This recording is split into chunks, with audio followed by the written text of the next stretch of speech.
Hi friends, welcome to Akshaya home channel. ప్రతి ఒక్క ఆడవాళ్ళకి ఎంతో ఉపయోగపడే చాలా సులభమైన వంటింటి చిట్కాల గురించి ఈ వీడియోలో తెలుసుకుందాం.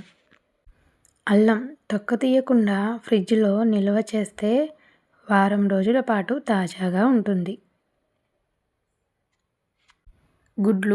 గుడ్లు ఉడికించే నీటిలో కొద్దిగా వెనిగర్ లేదా ఉప్పును కలిపితే పగుళ్ళు రావు.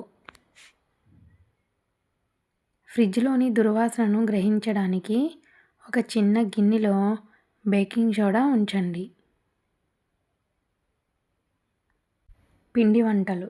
పిండిని కలిపేటప్పుడు గోరువెచ్చని నీరు ఉపయోగిస్తే పిండి మృదువుగా వస్తుంది. ఊరగాయలపై బూజు పెరగకుండా నిరోధించడానికి ఒక గుడ్డలో కొంచెం ఉప్పును కట్టి ఆ కూజాలో ఉంచండి. నూనెలో అరిసెలు వేసేటప్పుడు చిన్న అల్లం ముక్క వేస్తే నూనె ఎక్కువగా పీల్చవు. అల్లం వెల్లుల్లి పేస్ట్ ఎక్కువ రోజులు తాజాగా ఉండాలంటే కొద్దిగా నూనె, ఉప్పు కలిపి ఫ్రిడ్జ్లో ఉంచాలి.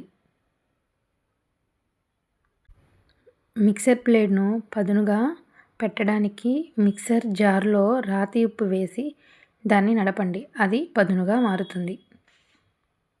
చేపలు వండేటప్పుడు దుర్వాసన రాకుండా ఉండడానికి చిన్న అల్లం ముక్క వేయండి.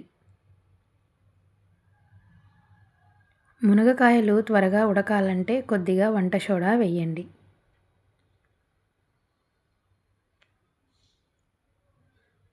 యాపిల్ ముక్కలు రంగు మారకుండా ఉండాలంటే నిమ్మరసం కలపండి.